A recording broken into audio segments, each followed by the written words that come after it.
तो दलाली पर उतर आए हैं और इस दलाली का क्या स्तर है, कितनी ये गिर चुकी है। अगर हम इसके उदाहरण देखेंगे तो लज्जा तो छोड़िए, चुल्लू भर पानी में डूब मरना चाहिए। लेकिन अब भी लोग अपने तर्कों के साथ खुद को बचाने की कोशिश कर रहे हैं और तर्क दे रहे हैं कि वो निर्दोष है। कुछ लोग तो ये भी बोल रहे हैं कि टेप इतने घंटे के हैं, उसमें से कुछ ही घंटे के टेप सामने आए हैं और कुछ ही घंटों में आप हमारे बारे में कोई निर्णय नहीं कर सकते। यशवंत जी को मैं पूछूंगा, यशवंत जी, जिस तरीके से यह तर्क दिया जा रहा है, इस पर आप क्या कहेंगे?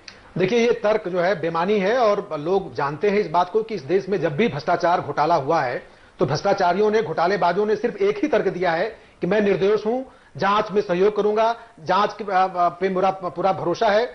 लेकिन जनता को पता होता है कि कौन झूठ बोल रहा है, कौन सही बोल रहा है और जनता की अदालत फैसला करती है। लोकतंत्र है यहां पे। मैं यहां पे एक बात कहना चाहूंगा कि आज ये ऐसी स्थिति क्यों आ गई कि हमारी मीडिया के शीर्ष लोग बिक गए हैं या बिकने के लिए तैयार बैठे हुए हैं और दलालों के से संपर्क में हैं। मुझे लगता है कि जो ये आर्थिक उदारीकरण का दौर चला है इस देश में, जिसने कि सारे संस्थानों को करप्ट किया है, पैसा ही सबसे बड़ा प्रभु है, पैसे की ही का ही खेल है, कोई नैतिक मूल्य नहीं है। श्रम से लेके जो पूरे वैल्यूज स्थापित किए गए थे आजादी के आंदोलन में, वो धीरे धीरे उदारीकरण के दौर में आते आते खत्म हो गए और अब सिर्फ एकमात्र भगवान है, वो रुपया है। तो जब हमने एक ऐसी अर्थतंत्र का सृजन कर दिया है, एक ऐसा हमने व्यवस्था बना दी है जहां पे किसी की ईमानदारी, श्रम, गरिमा, मानवीय मूल्यों का कोई स्थान नहीं है, तो वहां पे शायद भ्रष्ट होना ही, पैसे कमाना ही एकमात्र वैल्यू सिस्टम बन गया है। और इस सिस्टम को हम लोग नहीं बदलेंगे तो जाने कितने मूर्तियां विखंडित होंगी, जाने कितने बरखादत दलाल बनेंगी, जाने कितने महान पत्रकारों के टेप फिर उजागर होंगे। मुझे लगता है कि मुख्य मामला यहां पे है कि हमें इस बात पर भी बहस करना चाहिए कि आखिर इस देश में ऐसा शासन पद्धति क्यों चल रहा है जहां पे पैसे दिलाने कंपनी को और खुद ज्यादा पैसे पाने को ही सबसे महान काम माना जाने लगा है। बिल्कुल मनोज जी, जिस तरीके से बात कर रहे हैं, क्या केंद्रीय सत्ता का या जो भी सत्ता जिसके अंडर ये सब कुछ होता है उसका कमजोर होना भी एक कारण है? तो ये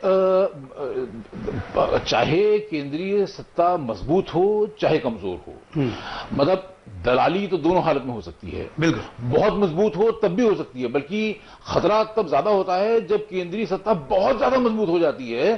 तो जैसे दुर्योधन ने पांचों पांडव जीत लिए, उनकी पत्नी जीत ली, उनका सारा जीत लिया, तो क्या कहा कि दुशासन द्रौपदी को यहां लेके आओ और मेरे पितामह, मेरे गुरु सबके सामने निर्वस्त्र कर दो। तो वो मतलब वो तो सब कुछ जीत चुका था, वो कमजोर नहीं था और उसने सबसे बुरा कर्म कर दिया। तो देखिए, ये तो हमारी नीयत के ऊपर है। अगर हमारा चरित्र खोटा है तो हम कमजोर हों चाहे मजबूत हों, दोनों हालत में हम। और सुरेश जी ने जो बात कही, देखिए आज के हिंदुस्तान टाइम्स में वीर सांघवी ने ये कहा है कि ये काउंटर पॉइंट जो कॉलम में लिखता था, ये आज ही के अखबार में उन्होंने कहा आज से मैं इसको बंद कर रहा हूं। लेकिन मैं बाकी टीवी प्रोग्राम में लेकिन ये कुछ दिनों के लिए बंद कर रहा हूं, ऐसा कहा है। हाँ, परमानेंटली नहीं कर रहा हूं, परमानेंटली नहीं कर रहा हूं। तो अच्छा, और बाकी टीवी प्रोग्राम में जाता रहूंगा, बाकी अपना और ये हिंदुस्तान टाइम्स की ब्रंच मैगजीन में लिखता रहूंगा। मतलब अपना काला मुंह छिपाएंगे नहीं, दिखाएंगे सबको, लेकिन लिखेंगे नहीं। तो अब देखिए क्या है कि इसी हिंदुस्तान टाइम्स अखबार में जो एडिटर थे एक पहले, उन्होंने एक किसी दूसरे का लेख अपने नाम से छाप दिया था, चोरी, जिसके प्लेजियरिज्म बोलते हैं पत्रकारिता में। और पायनियर अखबार ने फ्रंट पेज पे छापा कि हिंदुस्तान टाइम्स के एडिटर इन चीफ ने ये अपराध किया है, ये चोरी की है। एक दिन में इसकी मालकिन शोभना भरतिया जी ने उनको निकाल दिया। बिल्कुल, वीर सांघवी का ये टेप, मतलब यशवंत सिंह जी के उससे, और मतलब कितनी बार हम लोग सुन चुके हैं इन टेप्स को, उसके बावजूद भी अभी तक वीर सांघवी के साथ बिल्कुल पूरा रिश्ता तोड़ा नहीं गया है। अभी भी वो इसी अखबार में लिख रहे हैं कि ये कॉलम बंद कर रहा हूं लेकिन ब्रज में लिखता रहूंगा और बाकी सब अपना चालू रखूंगा। बिल्कुल, ये बातचीत एक्चुअली क्या हुई, क्यों वीर सांघवी इस टेप को, इसका कॉलम को बंद करे, ये भी हम आपको दिखाएंगे। बातचीत से आपको ध्यान में आएगा वो मीडिया ये भी अब बिक चुका है और इसकी बिकवाली में ऐसे नाम सामने आए हैं जो कि कभी अपने आप को राजा हरिश्चंद्र से भी बढ़कर मीडिया में पेश करते आए और उनके ग्रुप भी उनको ब्रांड एम्बेसडर तो क्या, लेकिन लोगों के आइकॉन की तरह सामने पेश करें। देश के लीडरशिप का भी दुर्भाग्य है कि जिनको पद्मश्री दी गई है, ऐसे लोग बिकवाली के एक पात्र थे, ये भी सामने आया है। एक कॉलर हमारे साथ जुड़ने जा रहे हैं, देखते हैं क्या कहते हैं। बोलिए। हाँ बोलिए।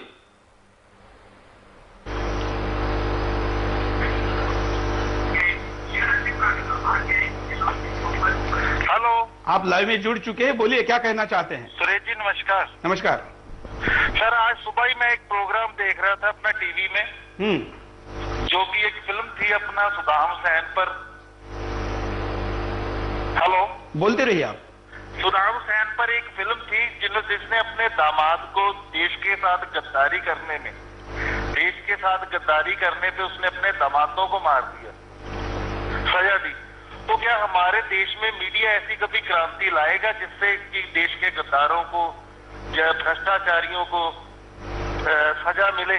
क्योंकि आज में जो मीडिया है वो 2 दिन के लिए सिर्फ सामने कोई भी खबर को 2 दिन के लिए लाता है, उसके बाद वो खबर कहाँ गायब हो जाती है। लेकिन राजेश जी यहाँ पर तो खुद मीडिया ही दलाली कर रहा है। आप तो मीडिया को सजा सुनानी पड़ेगी। आप तो मीडिया द्वारा अभी कुछ देर पहले मनोज जी ने कहा था कि 3 स्तंभ है जी देश को चलाने के लिए। 3, मैं कहता हूँ 4 स्तंभ है। एक है मिनिस्ट्री, और दूसरा है डिफेंस, और तीसरा है हमारे देश की कोर्ट, और चौथा ये मीडिया है। लेकिन ये भी ऐसा ही है तो फिर हमारा देश तो भगवान भरोसे ही चल रहा है सर। बिल्कुल, धन्यवाद। देश भगवान भरोसे चल रहा है, ऐसे हमारे कॉलर कह रहे हैं। और भगवान भरोसे अगर हमको छोड़ना है तो चुप बैठिए, और अगर भगवान भरोसे नहीं छोड़ना है, हालांकि भगवान भरोसे तो इनसे बेटर चलेगा, लेकिन फिर भी हमें अपनी व्यवस्था कायम करनी है, तो गलत व्यवस्था के खिलाफ आवाज उठाइए। और एक कॉलर, बोलिए, आपका नाम बताइए और क्या कहना है आपका। हाँ सर, मैं महाराष्ट्र से बोल रहा हूँ सर। सर, मैं ये कहना चाहूंगा, आपको सलूट करना चाहूंगा सर। पहले सर, आपने हर मुद्दे पर प्रोग्राम किया है, चाहे वो भ्रष्टाचार हो, चाहे राजनीति हो, हर पार्टी के खिलाफ किया है। मीडिया के खिलाफ किसी भी चैनल ने नहीं किया। तो मैं आपको सलूट करना चाहूंगा। और हमें एक सवाल भी मेरे में उठ रहा है कि सर, आप अगर ऐसा कर रहे हैं तो आपके साथ कौन खड़ा होगा। बिल्कुल। क्या नाम है आपका? महेंद्र बोल रहा हूँ सर। कहाँ से बोल रहे हैं? महाराष्ट्र से। बिल्कुल। क्या आप हमारे साथ मीडिया के कुछ गेस्ट भी बैठे हुए, इनके लिए क्या कहेंगे? इन्हें भी मैं सलाम करना चाहूंगा सर कि आपके साथ आए हैं, क्योंकि मैंने सभी चैनलों को जनरली मैं देखता रहता हूँ। स्टूडेंट हूँ मैं भी, लेकिन मैंने कहीं किसी भी चैनल में ऐसा नहीं देखा, और ना किसी ने दिखाया इन लोगों को इसने सही तरीके से। अगर ये लोग ही ऐसा करेंगे तो हमारा जो भरोसा है, हम आगे बढ़ने की जो प्रवृत्ति है, वो कहीं ना कहीं रुकती दिख रही है सर। मैं मनोज जी के पास जाऊंगा। मनोज जी, ये जो मुद्दा है, जो कि मैंने बोलने में भी कहा, लेकिन इस पर हमने चर्चा नहीं की, इस पर चर्चा कर लेते हैं कि बाकी चैनल इसको क्यों नहीं दिखा रहे हैं। देखिए, हम लोग एक बीमारी से ग्रस्त हैं मीडिया वाले। जैसे किसी डॉक्टर के खिलाफ कोई शिकायत करिए तो उसका निर्णय कैसे होगा कि पहले डॉक्टर्स का एक पैनल तय करेगा कि इनके खिलाफ कार्रवाई होनी चाहिए कि नहीं होनी चाहिए, और डॉक्टर्स की कभी ऐसी मिली भगत हो जाती है कि वो अपने साथी डॉक्टर को बचा लेते हैं। हम मीडिया वाले इसी बीमारी से ग्रस्त हैं। तो मतलब हम आपके खिलाफ नहीं बोलेंगे, आप हमारे खिलाफ मत बोलिए, तो मतलब हम लोग धांधली करते भी चलें तो भी कोई दिक्कत नहीं है। मतलब मेरे भी चुप और मेरे भी चुप। हाँ, ये हम बीमार हैं। और क्या कारण है यशवंत जी?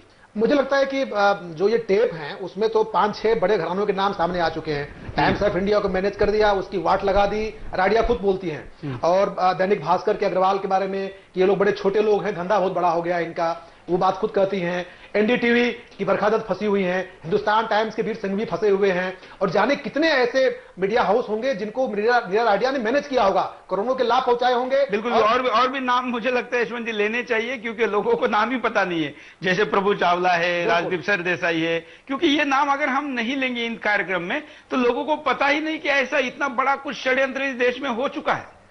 बिल्कुल, मैं आपकी बात से सहमत हूं, और इस पे तो जन जागरण अभियान चलना चाहिए। और खासकर जैसे नेताओं के बहिष्कार और नेताओं के खिलाफ लगातार जनता के लिखने, ब्लॉग लिखने, रैलियां, आंदोलन करने का सिलसिला शुरू होता है, वैसे इस देश के लोगों को ये जो बड़े मीडिया हाउस हैं, जो कि अब सत्ता संरक्षित हैं, और इनके जो कंटेंट के लीडर हैं, ब्रांड एम्बेसडर जिनको आप कह रहे थे, जो कि बरखा दत्त हैं, जो मानी जाती हैं। आप जानते हैं कि हर बड़े मीडिया हाउस में विज्ञापन विभाग अलग होता है, एडिटोरियल अलग होता है, मार्केटिंग के लोग अलग होते हैं। लेकिन क्या जमाना आ गया है कि अब पत्रकारों से ही, जो उनके कंटेंट लीडर हैं, उनसे ही पेड न्यूज करवाया जाता है, उनसे नेताओं से पैकेज लिया जाता है। और अब तो उससे आगे कि कौन मंत्री बनेगा, कौन परियोजना पास होगी, कितना कमीशन मिलेगा, इस सब में इतने बड़े बड़े लोग हिस्सेदारी करने लगे हैं। कभी कहा जाता था, हम लोग सुनते थे कि संपादक के कक्ष में घुसने से पहले मंत्री भी कांपता था, अनुमति लेता था, और संपादक नहीं मिलता था। एक वो जमाना था। लेकिन अब देखिए वो जमाना है कि जब हमारे संपादक लोग खुद दलालों से बात करते हुए पकड़े जाते हैं और मुंह छुपाने की जगह नहीं मिल रही है। और शर्मनाक तो यह है कि ऐसे लोगों को उनके संस्थान बचा रहे हैं। जब इंडिया टुडे में शंकर अय्यर थे, उनके 6 टेप हैं जिसमें उन्होंने लंबी बातचीत की है, प्रभु चावला से लंबी बातचीत हुई है, पर्सपेक्टिव पूछते हैं रियल आइडिया, मैं तुम्हारा प्रभु पर्सपेक्टिव जानना चाहती हूं, और वो पर्सपेक्टिव देते हैं कि इस देश में न्यायालय से सब कुछ फिक्स हो सकता है और क्या क्या बातें होती हैं। इन सारे टेपों को सुनाया जाना चाहिए और इस पर मुझे लगता है कि सिलसिलेवार कार्यक्रमों की जरूरत है। बिल्कुल, हमने इसको काफी चलाया है और भी चलाएंगे, लेकिन बिंदास बोल में हम लोगों के लिए इस मुद्दे को लेकर आते हैं और लोगों को कहते हैं कि इस पर आप बात करिए। अगर नेता भ्रष्ट है, उसके पुतले जलाए जाते हैं, उनके खिलाफ देश भर में अगर एफआईआर की जाती है, तो भ्रष्ट पत्रकारों के खिलाफ, भ्रष्ट मीडिया वालों के खिलाफ पुतले जलाना, उनके खिलाफ एफआईआर करना, उनके खिलाफ आंदोलन करना, लोगों में रोष उत्पन्न करना क्यों नहीं हो सकता। हम देश के सारे एक्टिविस्ट कार्यकर्ताओं को, संगठनों को, सामाजिक संस्थाओं को, राजनीतिक दलों को भी कहेंगे कि इन लोगों के खिलाफ भी कुछ करिए, कुछ बोलिए, लोगों तक पहुंचाइए, क्योंकि इनकी जो तथाकथित इमेज इन्होंने वॉश करके रखी है, उसकी सच्चाई, काला दाग, इनका काला चेहरा लोगों के सामने आना चाहिए।